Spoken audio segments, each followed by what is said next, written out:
25년도에는 하나의 변수에 주목해야 되는데, 우리 아파트 사실 분들 제 이야기 잘 들었으면 좋겠어요. 30% 40% 막 던지는 매물들이 나올 거예요. 집을 사면 안 된다, 이거는 말도 안 되는 얘기다. 이거는 굉장히 큰일 날 일이다. 세 분 전문가를 한 자리에 모시고 싶었으나 촬영 여건상 각각 따로 인터뷰를 진행했습니다. 세 분께 동일한 질문을 드렸고 그에 따른 답변을 토론 형태로 재구성했음을 미리 알려드립니다. 홈즈의 초대에 응한 부동산 3프로의 집값 전망 대토론. 채널 고정. 일부에 이어서 계속 말씀 나눠보겠습니다. 요즘 아파트 가격 양극화가 너무 심합니다. 젊은 사람들은 얼죽신이라고 해서 신축 선호 현상이 굉장히 강하죠. 그 이유와 해법에 대해서, 그리고 끝에 가서는 30대 40대 실수요자분들의 내 집 마련 투자 전략에 대해서 여쭤보도록 하겠습니다. 자, 얼죽신, 이 단어 누가 만들었을까요? 공급자가 만들죠. 공급자가 만들죠. 왜냐면 신축이 안 팔렸잖아요. 분양이 잘 안 됐잖아요. 기억나세요? 22년 분양됐습니까? 잘 안 됐잖아요. 23년 분양됐습니까? 안 됐잖아요. 우리 왜 점심 먹고 나면 사람들 테이크아웃 커피 다 들고 다니잖아요. 커피를 들고 다니는 문화를 만든 거야. 그러니까 커피를 다들, 밥은 김밥 먹어도 커피는 스타벅스 커피 마신다는 것처럼 그렇게 문화를 만든 거예요. 얼죽신도 마찬가지예요. 그러니까 요즘 MZ세대 분들이 얼어 죽어도 신축이다. 신축 아파트 좋죠. 다 그 커뮤니티가 너무너무 훌륭해요. 이제 사람들의 니즈가 아파트에 그냥 사는 게 아니라 그 안에서 뭔가 좀 해결할 수 있는 커뮤니티까지 원하다 보니까 이제 점점 그렇게 넓어진 거죠, 의미가. 그러니까 신축과 구축의 주거 환경 자체가 달라진 건 사실이잖아요. 저는 그 얼죽신이라는 말도 2030 세대들 아마 그 단어에 지칠 거예요. 제가 볼 때는. 왜? 너무 비싸. 이건 내가 도무지 어떻게 할 수가 없어. 대출을 받자니 또 대출도 안 해줘. 문화가 바뀔 필요가 있다. 문화가 바뀌어야 된다. 바뀌어요. 지금은 안 바뀔 것 같죠. 지금 신혼이라고요. 사실 결혼한 지 10년이 넘어서 신혼은 아닌데. 결혼하기 전에 난 당신 없으면 뭐 죽을 것 같아. 나랑 자기랑 결혼하고 싶어. 뭐 이렇게 해서 결혼했을 거 아니에요? 네. 근데 지금 10년 지나니까 난 너 때문에 피곤해 죽을 것 같아. 이렇게 바뀌진 않았어요? 아니요. 계속 사랑해요? 네. 카메라 앞이라고 그런 거 아니에요? 어서 구라를 치고. 근데 사람이 영원한 건 없잖아요. 이게 지금 얼죽신도 바뀌어요. 제가 볼 때는. 가격에 지쳐요. 네, 그렇군요. 박합수 교수님. 저는 이거를 이미 7년 전, 8년 전부터 앞으로는 신축이 대세다라고 주장을 해왔습니다. 앞으로는 새 아파트가 대세가 될 거다라고 얘기한 게 벌써 7, 8년 전이에요. 과거에는 젊은 층이 이제 몸테크라고 그래서 낡은 아파트에 들어가서 오랫동안 있으면 이제 새 아파트 바뀌니까 그런 기대감 때문에 몸테크를 하려고 했지만 현실적으로 새 아파트를 보는 순간 지금 당장의 새 아파트에 대한 만족도가 워낙 좋기 때문에 낡은 주택에 사는 것을 싫어하는 거죠. 새 집에 살고 싶은 거죠. 어디에? 아파트에. 특히 이제 우리 여성분들을 중심으로 이 새 아파트의 선호가 두드러지기 때문에 새 아파트가 나타나면 너도 나도 집중을 하는 거. 아파트라는 거는 그만큼 투자성이 있고 환금성이 있고 커뮤니티가 좋으니까 거주의 편의성 여러 가지로 뛰어난 가치를 가지고 있는 게 아파트라는 거죠. 그래서 지금 전 세계적으로 이 로제의 아파트가 엄청난 인기를 얻고 있지 않습니까? 자, 농담입니다. 하여튼 새 아파트 나타나면 막 몰려가고 서울에서 100가구 분양하는데 5만 명이 청약을, 물론 여기는 뭐 시차의 기대가 있긴 하지만 그럼 5만 명은 왜 그 청약을 합니까? 부족하다는 거잖아요. 서울 같은 경우 25년도에는 입주 물량이 한 2만 5천 가구밖에 안 되고요. 26년도에는 1만 5천 가구밖에 안 돼요. 청년주택이나 이런 것들은 제외한 겁니다. 우리가 알고 있는 숭수 이런 아파트를 얘기하는 겁니다. 여전히 이 얼죽신, 그러니까 신축에 대한 선호, 집중력은 이미 26년까지도 앞으로 2년 후까지도 이미 예고된 거나 마찬가지고 오히려 더 강화될 수 있는 우려가 있어요. 네, 그렇군요. 김민만 소장님. 첫 번째 이제 문화에서 좀 찾을 수가 있는데, 일단 30대들이 이제 90년대 아파트 시대가 본격적으로 열린 시대에 이제 살았는데, 눈 뜨니까 엄마 아빠 집에서 아파트에 살고 있고 눈 뜨니까 차가 있는, 저하고 이제 시대가 좀 다릅니다. 제가 눈 떴을 때는 아파트가 없던 시절이고요. 거의 아파트 이제 처음 개발되는 그런 시절에 차 있으면 한 반에 차 있는 애가 한 명 정도 있는, 요즘 분들은 아니죠. 물질적 풍요를 누렸던 세대들인데 이제 독립을 해서 내가 가정을 만들려가 보니까 지금 내 수준에서는 사실 쉽지 않아요. 아파트가 꿈같이 느껴지거든요. 빌라 가려니까 사실 차라리 그냥 결혼 안 하고 말래. 당연히 신축 아파트 좋죠. 요즘 신축 아파트 굉장히 잘 나옵니다. 특히 이제 서울 같은 경우는 희소성이 있으니까, 기본적으로 희소성도 있고 신축 아파트가 너무나 잘 짓기 때문에 선호도가 높은데, 또 공사비가 많이 올라가서 앞으로 신축 아파트가 또 더 진입 장벽이 높아집니다. 가격도 높아지고요. 이제 약간 뭐라 그럴까요? 꿈? 약간 희망? 캐슬? 약간 성 같은 느낌? 아, 저기 내가 들어가야 될 곳이야 라는 그런, 저희 때만 하더라도 아파트는 아파트인데 이제 그런 아파트의 개념이 저는 뛰어넘었다고 생각하기 때문에 신축 아파트 선호도는 저는 여전히 높을 거라고 생각하고요. 못 들어가서 문제죠. 신축 선호 현상에 대한 전문가분들의 해석 잘 들어봤습니다. 특히 표영호 대표께서는 얼죽신 문화도 가격에 지쳐서 곧 바뀌게 된다고 예측을 해주셨는데요. 그렇다면 아파트 가격의 양극화 원인 뭐라고 생각하십니까? 공급이 부족하면 집값은 뛴다. 공급이 많으면 값은 하락한다. 재화를 공급하는 수요 측면에서 보는 얘기잖아요. 요즘 아파트 한번 보실래요? 신규 아파트가 공급되는 지역의 아파트값이 다 뜁니다. 신규 아파트가 많이 공급되는 지역의 아파트값이 뛰어요. 공급이 많이 됐는데도 불구하고 왜 뛰지? 가격 상승이 된 거예요. 가격 상승, 가치 상승 다 된 거죠. 그러다 보니까 저 옆에 새로운 아파트의 가격이 분양가가 이만큼 올랐대 하면 구축도 은근히 키 높이로 올라옵니다. 그렇기 때문에 공급이 부족하면 집값이 오른다의 개념은 이제 좀 바뀌었다. 그 옛날 얘기다. 70년대, 80년대, 90년대. 지금 논리는 공급이 많이 되는 지역에 집값이 오른다로 이게 바뀌어야 됩니다. 아마 지금 제 이 멘트를 다른 부동산 전문가분들이 이 방송을 보시면서 그렇네. 진짜 그렇네. 라는 생각이 들 겁니다. 지금의 양극화가 좀 심해졌다는 얘기지 없앨 수는 없잖아요. 사실 서울과 지방 아파트의 양극화, 서울과 서울에서도 양극화가 있어요. 강남구에서 여기냐 저기냐에 따라 또 양극화가 있어요. 양극화의 폭은 좀 줄여야 된다. 좋은 지역과 안 좋은 지역에 대한 폭을 좀 좁혀줘야 된다. 너무 벌어지면 이건 좀 위험하다.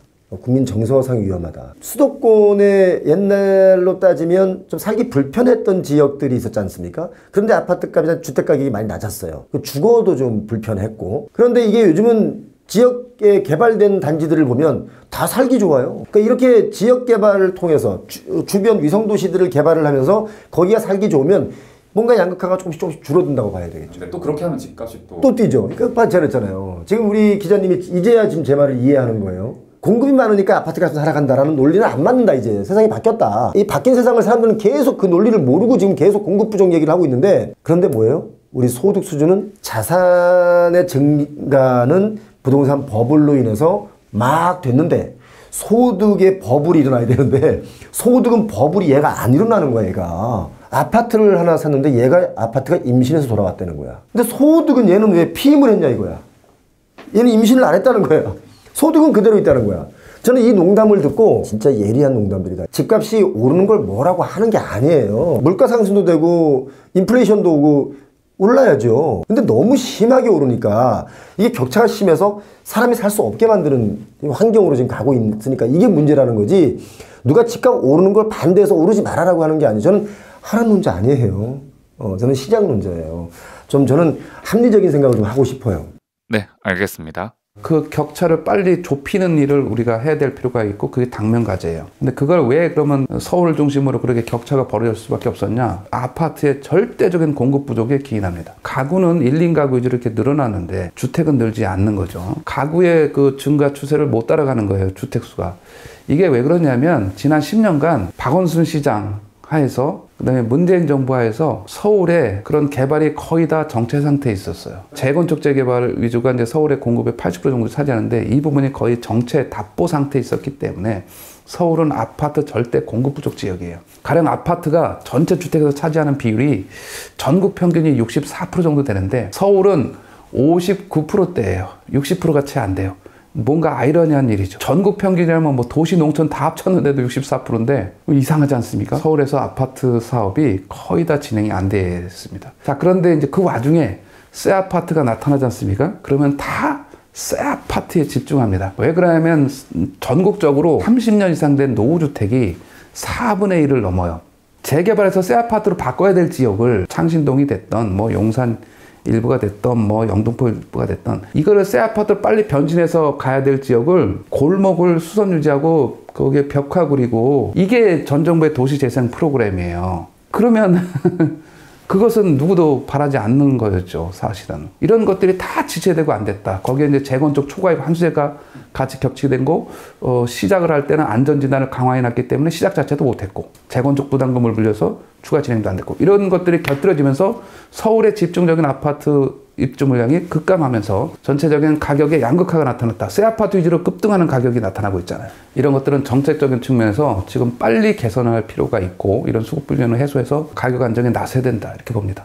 네, 알겠습니다. 저는 더 벌어질 것 같습니다. 최근에 우리가 이제 서울이 주택이 부족하다고 하잖아요. 진짜 서울이 주택이 부족할까요? 새 집을 가고 싶어 하는 사람들이 많아. 그래서 그런 거예요. 새 집을 가고 싶어하는 사람들도 많지. 좀 더 깊이 들어가 보면 사람이 많죠. 원래대로 하면 옛날 농경시대 같으면 지방에서 농사 지어야 될 사람들이 지금 다 한양에 올라와 있다고요. 서울에. 그러니까 수요가 과잉이지. 양질의 일자리가 있으니까. 서울은 아파트를 그린벨트 풀어서 뭐 서리풀에 2만 호를 짓는다고 하는데 아무리 지어도 이거는 1년 지나면 없어지는 물량입니다. 서울은 1년에 4만 7천 호 정도의 입주 물량이 필요한데 2만 호 누구 코에 붙이게. 그럼 서울에 땅이 있나요? 제가 볼 때는 빈 땅은 일단 그 여의도에 그 초록색 지붕 있는 그 땅이 좋더라고. 건폐율도 낮고 거기 밀어버리고 아파트 지으면 좋겠는데 그분들이 안 나갈 것 같습니다. 그러면 뭐 남산 밀어버릴까? 안 되죠. 뭐 지하철 지하로 가는 지상철이 지하로 가는 지하철 한번 타보는 게 죽기 전에 한번 타보는 게 제 꿈입니다. 제가 탈 수 있을지 모르겠습니다. 제가 못 탈 수도 있습니다. 시간이 오래 걸립니다. 현실적으로 서울은 주택 공급은 공급으로 해결한다는 것 자체가 난센스다. 거짓말하고 있다고 생각합니다. 지난 정부도 그렇고 이번 정부도 그렇고 다음 정부도 서울의 공급 얘기를 한다는 얘기는 저는 거짓말이다. 현실적으로 어렵습니다. 그러면 서울 집값을 잡는 건 불가능하다.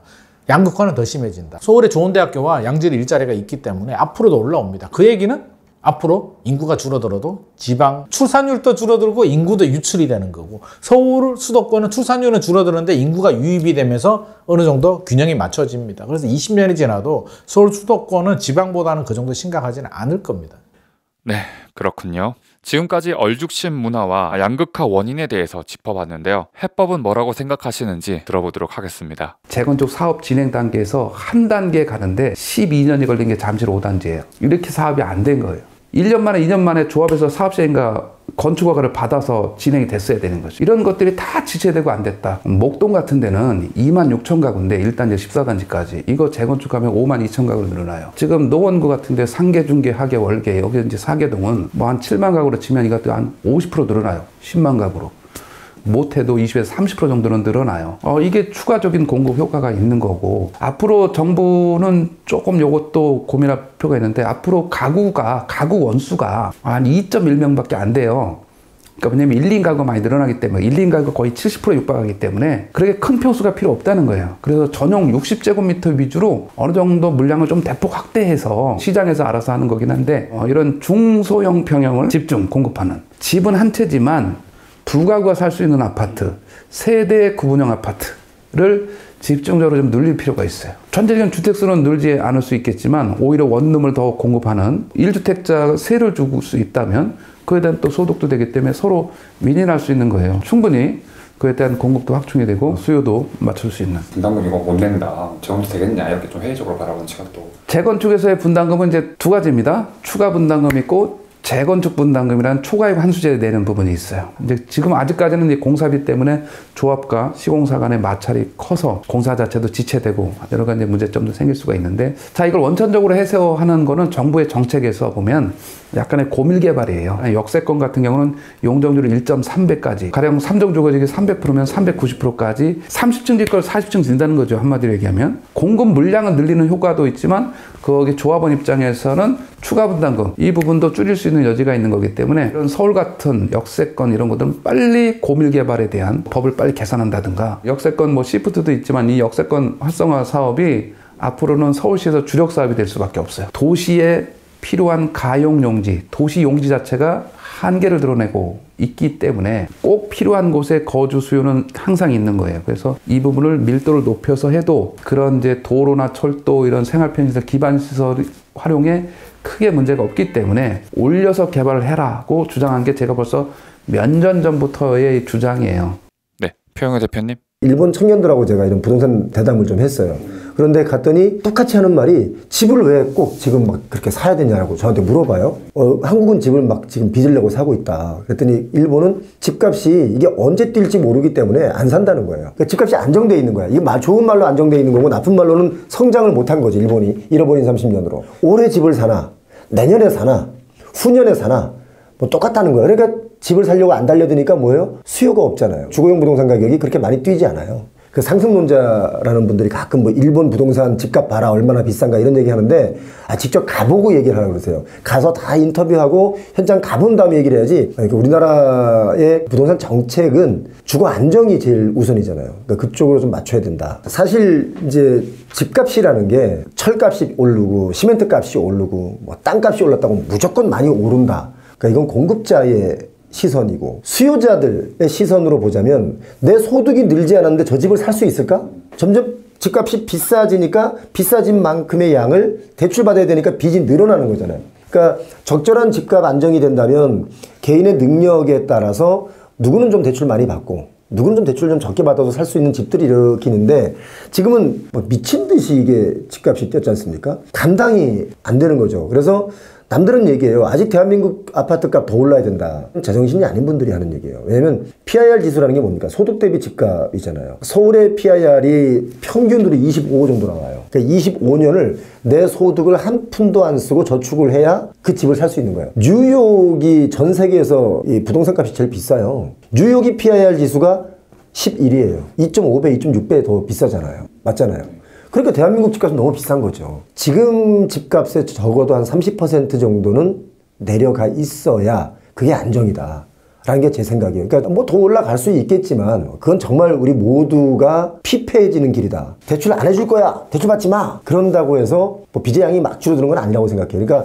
전반적인 심리적 여러 가지 요인에 의해서 부동산 가격이 안정화되면 굳이 그렇게 빚을 많이 내서 집을 안 살 거 아니에요. 일본처럼. 얼마 전에 저한테 어떤 분이 그러는 거예요. 집값이 올라서 좋다는 질문을 많이 받는다. 그런데 그 질문 받으면 엄청 속상하다. 사실 우리 집값이 올라서 이걸 팔고 다른 데로 이사를 가려고 봤더니 다른 데는 더 올라 있더라. 근데 이걸 또 비싸게 지금 최근에 내가 내놔봤다. 근데 안 팔리더라. 이거예요. 지금 시장이. 네, 김인만 소장님. 공급으로 서울 집값 문제는 해결할 수 없다. 수요를 분산해야 된다. 수요 분산이 쉬울까요? 가라 그러면 갈까요? 안 가죠. 지금은 강남 처음 개발할 때 이제 영동 개발이라고 하잖아요. 그때는 강남이라는 이름도 없던 지역. 제발 좀 가라고 해서 이전을 막 푸시해서 간 게 강남이잖아요. 정부 시키는 대로 하면 돈 번다니까. 강남 가라고 했는데 그때 막 안 가고 했잖아요. 지방 같은 경우는 기본적으로 일자리가 많아야 되고요. 일자리가 많아지려면 우수한 인재들이 서울로 오지 않고 인서울 하지 않고 지방에 있는 대학교들 있잖아요. 그렇게 우수한 인재들이 지방에서 나와줘야 지방에 반도체 공장이라도 지으면 되는데 지금은 사람을 구할 수가 없어요. 지방 대학에 투자하고 일자리를 지방으로 옮긴다? 이거 쉽지 않습니다. 서울 수도권 집값은 20년 후에 뭐 인구가 감소해서 집값 떨어지는 것 때문에 뭐 지금 집을 사면 안 된다. 이거는 말도 안 되는 얘기다. 이거는 굉장히 큰일 날 일이다. 아파트 시장은 약간 독특한 시장이에요. 특히 이제 논리적인 회로를 좀 가지신 분들이 이런 생각을 많이 하는데 수익 환원법이라고 해서 수익률로 가치가 결정이 됩니다. 월세 많이 받으면 가치가 높아요. 수익률이 높으면 매매 가격이 올라간다. 지극히 정상이죠. 아주 과학적이잖아요. 자, 빌딩 시장은 어떻게 계산을 하느냐. 건축비에 몇 년 지나면 감가 수정해가지고 아주 과학적입니다. 거기에 수익 환원법 살짝 적용해서 야 임대 수익률이 좀 더 잘 나오면 좀 더 쳐줄게. 아파트는 비교거래 사례법. 그냥 비교라는 거예요. 이게 과학이 아니야. 우리 집이 이제 10억이었어요. 예를 들어서 10억이었는데 여보 옆집이 12억에 거래가 됐대. 그 얘기를 듣는 순간 우리 집값은 얼마? 12억. 일주일이 지났어. 여보 난리가 났어 우리 동네. 우리 집값이 15억이 됐대. 집값은 15억이 됩니다. 이게 과학적인가요? 전혀 과학적이지 않죠. 이제 한 달이 지납니다. 여보 요즘 부동산 시장이 대출 규제가 많아서 집값이 좀 안 좋은가 봐. 우리 옆집 똘똘이네 집이 13억에 거래가 됐대. 2억 떨어졌죠. 그럼 우리 집값은 얼마? 그래도 15억. 그 집이 금매로 팔았으니까 우리는 여전히 희망회로를 돌리고 있죠. 아니야. 그 집만 문제고 우리는 15억이야. 이게 하방 경직석입니다. 그러니까 아파트 시장은 과학적이지 않아요. 근데 논리적인 생각을 가지신 분들은 이제 말이 안 되는 거죠. 아니 아무리 강남이어도 아무리 반포동에 한강뷰가 나와도 원베일리가 전용 84가 60억이 말이 돼? 이게 과학적으로 계산하면 거기 땅값 아무리 높게 쳐도 3.3제곱미터당 그 얼마 나올까요? 그럼 이 비논리적인 시장을 납득이 안 되니까 이거는 불공정해. 문제가 있어. 조정이 될 거야 라고 생각하는데 우리나라 국민의 70% 정도가 이제 부동산이잖아요. 나머지가 이제 30% 정도. 미국은 반대잖아요. 금융이 한 60, 70%, 부동산이 20, 30%. 금융이 절대적이고요. 우리는 부동산이 폭락하게 되면 대한민국 국민들 아마 대부분 망할걸요. 내 은퇴 자산, 모든 게 다 지금 부동산, 집 하나, 집 한두 개 다 몰려 있는 상황인데 1차 하락은 2022년 4분기에서 2023년 1분기 때 고점 대비 30% 정도 하락을 했거든요. 우리가 이걸 폭락이라는 표현을 씁니다. 어떤 분들은 뭐 반값으로 떨어져야 된다, 뭐 10년 전 가격으로 가야 된다라고 하는데 10년 전 가격으로 가면 대한민국 망하죠. 만약에 고점 대비 30% 떨어지는 2차 하락이 온다면 저는 적극적으로 내 집 마련의 기회로 삼아야 된다. 우리가 그때 공포에 질리면 안 되겠다. 마지막은 헬로홈즈 시청자분들을 위해 준비한 순서입니다. 30대, 40대 실수요자분들의 고민을 해결하는 시간인데요. 저 역시 내 집 마련을 해야 하는 실수요자 입장에서 여러분들께 질문을 드려보도록 하겠습니다. 그래서 저희는 언제, 어떻게, 어디에 대체 집을 사야 하는 건가요? 저희 2030 분들에게 하는 말이 있어요. 내 집 마련을 꼭 해라. 대신 좀 더 시간적 여유가 있잖아요. 그럴 때 빌라를 사라. 지금 빌라 거래가 안 되면서 가격도 많이 내려왔단 말이죠. 이보다 좋은 찬스가 어디 있어요. 서울에 집을 산다, 수도권에 집을 산다. 앞으로 이게 지금은 아닌데 시간이 좀 지나서 내가 지금 20대인데 내 나이가 40대거나 뭐 그럴 때 이게 아파트로 천지개벽할 수 있는 동네다. 그럼 거기서 빌라 사는 건 좀 나쁘게 안 봐요. 어디가 변화가 될 수 있는 지역이라는 걸 좀 공부를 할 필요가 있다. 그래서 또 서울경제신문 여기 이제 또 부동산 관련 유튜브 한다니까 채널 이름이 뭐예요? 헬로우 홈즈입니다. 헬로우 홈즈? 막 갖다 붙였구나 그냥. 헬로우 좋은 거 홈즈. 그냥 헬로우 홈즈를 봐라. 부동산 공부 꾸준히 하면 저는 차라리 빌라를 사는 것도 2030 세대들에게 권하고 싶다. 대신 40대 50대는 이제 경제적으로 전성기거든요. 그분들은 이제 뭔가 과감하게 뭐 대출도 받고 하면서 아파트를 살 수 있겠지만 2030 세대분들, 특히 우리 MZ분들에게 부동산 얘기를 하자면 아파트가 될 수 있는 지역, 내 주거 환경이 나중에 완전히 바뀔 수 있는 지역에 빌라를 사는 것도 나쁘지 않다. 남들이 빌라를 돌아보지 않을 때 그럴 때가 저가일 수 있다. 이제 아파트 가격이 너무 많이 올라서 감당이 안 되면 결국 빌라 시장이 다시 또 팽창될 수가 있어요. 그것도 좀 염두에 둬야 된다. 제가 사실 실수요자니까 빌라 산다고 했잖아요. 지금 사는 게 맞느냐, 아니면 아파트 적정 가격은 언제 어떻게 판단하는 것이냐, 경기도로 가야 되나? 아파트는 그렇게 사는 게 아니에요. 내가 살 수 있는 능력이 있을 때 사는 거예요. 그때가 적정 시기인 거예요. 예를 들어 막 고가로 뛰고 있는데 나는 그 아파트 살 능력이 충분해. 사는 거죠. 근데 내가 능력이 좀 안 되니까 아파트 가격에 뭔가 좀 조율이 올 때 그때 사야 하는 게 나한테 맞는 시기면 또 기다리는 게 시기적으로 맞는 거죠. 그러니까 때를 기다린다는 것 자체가 내가 내 능력, 금융 체력이나 사회적인 능력을 키우면서 어느 정도 딱 됐을 때 그때가 내가 살 수 있을 때다. 내 친구인 얘가 비싼 집을 샀다고 나도 또 쫓아가서 산다. 이건 적절한 시기가 아니에요. 사람마다 입장이 처해진 환경이 좀 다를 수 있잖아요. 그죠? 저는 우리 영끌 하시는 분들께 제가 직접적으로 드린 적은 말씀드린 적은 없는데 영끌 하시는 분들 책임질 수 있느냐 없느냐를 먼저 꼭 생각하시기 바랍니다. 정말 튼튼하게 잘 다니던 직장마저 어느 날 갑자기 출근하지 말라고 하는 경우도 있어요. 그래서 이런 부분에 대해서는 좀 깊게 고민하고 영끌을 해야 되는데 영끌은 절대 하면 안 된다. 이 말씀 제가 드리고 싶습니다. 하지 마세요. 빌라를 사는 것은 이제 지금까지의 패턴은 향후에 재개발이 된다는 전제하에 빌라를 사는 거. 역세권 활성화 지역이 됐던 이런 지역들 위주로 좀 집중적으로 개발에 대한 기대감이나 현실화, 사업 속도를 당길 수 있는지 분석을 좀 철저히 하고 가야 됩니다.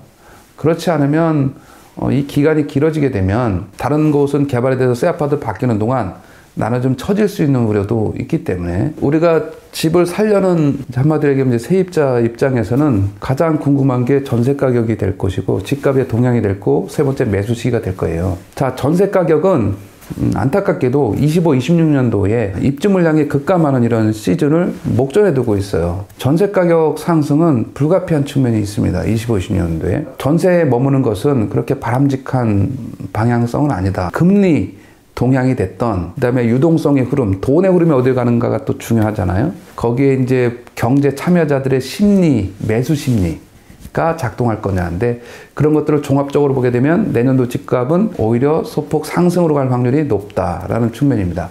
그러면 이제 나는 매수를 할 것이냐, 계속 전세에 머물 것이냐, 이것에 대한 이제 방향성이 나온다고 봅니다.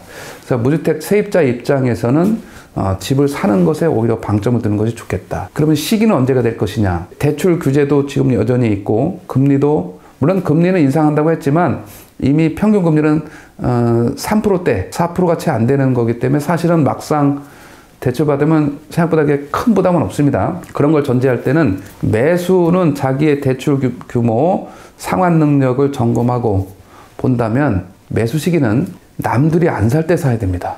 그게 언제입니까? 지금부터입니다.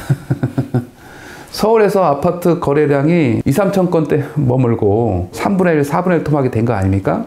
남들이 안 살 때 나는 집을 사야 되는 거죠. 이거를 1년 전에도 똑같은 말을 했습니다. 대부분의 무주택 세입자는 떨어질 때는 관심이 별로 없고 올라갈 때 관심을 가져요. 이게 주식 투자하고 거의 흡사해요. 제일 안타까운 거죠. 갈 수 있으면 가시면 좋습니다. 부모님이 능력이 되거나 본인이 능력이 되면 가셔도 좋은데 현실은 또 그렇지 않잖아요. 내가 어떻게 하고 싶은 걸 다 하고 살겠습니까? 신축 아파트에 역세권에 교육 환경도 좋고 브랜드 아파트에 세대수도 크고 한강뷰도 나오면 좋겠어요. 그러면 한 30억 정도 현금 가지고 있어요. 근데 한 5억으로 신축 아파트 사기는 어렵습니다. 서울에서는요. 그러면 두 가지 방법이 있죠. 서울에서 외곽에 뭐 상계동이라든지 구축 아파트를 사는 방법. 나중에 또 재건축이 될 수도 있으니까요. 용적률이 좀 낮고 역세권 아파트를 사는 방법이 있고, 두 번째는 수도권으로 눈을 좀 돌려도 괜찮습니다. 서울 수도권은 한 몸이에요. 한 5억 정도로 또 내 집 마련 할 수 있는 곳들이 3기 신도시도 나오고 있고요. 지금 또 분양가 상한제가 적용이 되는 공공택지들 물량들이 계속 나오고 있거든요. 근데 제 주변에도 이제 30대 분들이 있는데 계속 좋은 것만 기다려요. 서울에 정말 좋은 거. 분양가 상한제가 적용이 되고 가격은 저렴하고 입지도 좋고. 그게 당첨이 되냐고. 아무리 봐도 당첨이 안 되는 거 보니까 나라를 팔아먹은 것 같아. 안 되잖아요. 그러면 눈을 돌려서 내가 할 수 있는 거. 베스트보다는 그냥 차선책을 선택하는 게 맞다고 봅니다. 그러면 3기 신도시 물량 저는 적극적으로 좀 하셨으면 좋겠습니다. 신도시 절대 실패하지 않습니다. 앞으로 살아남을 곳들은요, 서울은 좀 예외고, 일본이 인구 감소로 우리보다 먼저 경험을 했으니까요. 살아남는 지역이라면 첫 번째 역세권이고요. 두 번째 주거 환경이 잘 갖춰진 곳, 세 번째는 일자리가 있는 곳이거든요. 그렇다면 3기 신도시가 기본적으로 좋잖아요. 학교, 공무원, 편의시설, 아파트 다 잘 갖춰졌기 때문에 저는 서울을 제외한 곳들이라면 택지지구는 절대 놓치면 안 되겠다. 신도시는 애칭이고 실제로 이제 공식 명칭은 공공택지입니다. 공공택지지구이기 때문에 분양가 상한제가 적용이 됩니다. 분양가 비싸게 나오지 않습니다. 그러면 서울에 안 되는 것만 고집하지 말고 공공택지에 내가 할 수 있는 거 열심히 좀 청약을 하시는 게 좋을 것 같습니다. 30대 살 때 분들에게 해주실 만한 많은 분들이 우리 영끌했을 때도 2020년, 2021년에도 지금 아니면 안 된다라는 불안한 마음을 좀 많이 가지고 있었는데요. 이제 저도 이제 그런 시기를 지나왔고 50이 넘어서 한번 돌아보니까 지금 아니면 안 돼가 아니더라고요. 항상 기회는 있더라고요. 기회가 없었던 것 같았는데 시간이 지나니까 또 다른 기회가 생기는데 제 실패담을 말씀드리면 좀 약간 무리한 투자를 좀 했던 시절이 있는데 그런 결과 때문에 진짜 나중에 좋은 기회가 왔을 때 제가 못 잡았던 적도 많이 있습니다. 그래서 항상 리스크 관리는 해야 되고요. 내 집 마련을 하되 리스크 관리가 뭐냐면 예상치 못하는 상황이 발생할 수도 있거든요. 그래서 무리한 대출은 받으면 안 되겠다. 금리가 지금보다 예를 들어서 2배 이상 올라가는 위급한 상황이 발생하게 되면 대출이자 부담이 늘어나잖아요. 그래도 3년은 허리끈 졸라매고 이자를 낼 수 있는 능력. 나는 못 버텨. 나는 계획대로 딱 맞아떨어져야 돼. 우리 인생은 딱 맞아떨어지지 않습니다. 그러니까 항상 예상치 못하는 변수들이 생겼을 때도 관리할 수 있는 리스크 관리가 되는 범위 내에서 내 집 마련은 미션이라고 생각하고요. 정말 중요한 건 집을 사는 것보다 사실은 버티고 보유하고 파는 게 더 중요합니다. 자, 엔비디아를 30년 전에 1억을 주고 샀으면 실제로 어떻게 됐을까요? 2억 됐을 때 다 팝니다. 절대 가지고 가지 못합니다. 왜? 2배의 시세 차익을 얻었기 때문에 장기 보유는 굉장히 힘든 전략입니다. 그러니까 저는 사는 것도 중요하지만 리스크 관리를 해서 내 집 마련했다면 너무 단기 흐름에 일희일비하지 마시고 좀 길게 적어도 한 5년에서 한 10년 정도 길게 본다면 반드시 우상향합니다. 올라가 있고 계속 살기보다는 이제 어느 정도 때가 되면 또 한번 갈아타기, 팔고 갈아타거나 정말 좋은 기회, 고점 대비 30% 떨어지는데 내가 여유 자금이 있다면 추가로 2주택까지는 좀 욕심을 내보는 것도 좀 괜찮을 것 같습니다. 네, 부동산 3프로 여러분, 헬로홈즈 구독자분들을 위해서 이렇게 출연을 해주셔서 감사드립니다. 헬로홈즈는 서울경제신문 기자와 PD들이 만들어가는 부동산 채널입니다. 앞으로 저희 헬로홈즈 많이 도와주시고 아껴주시고 성원해주시고 격려해주시고 보태주시고 염려해주시고 걱정해주시고 근심해주시고 밀어주시기 바랍니다. 지금까지 끄지 않고 마지막까지 시청해주신 여러분 감사드립니다.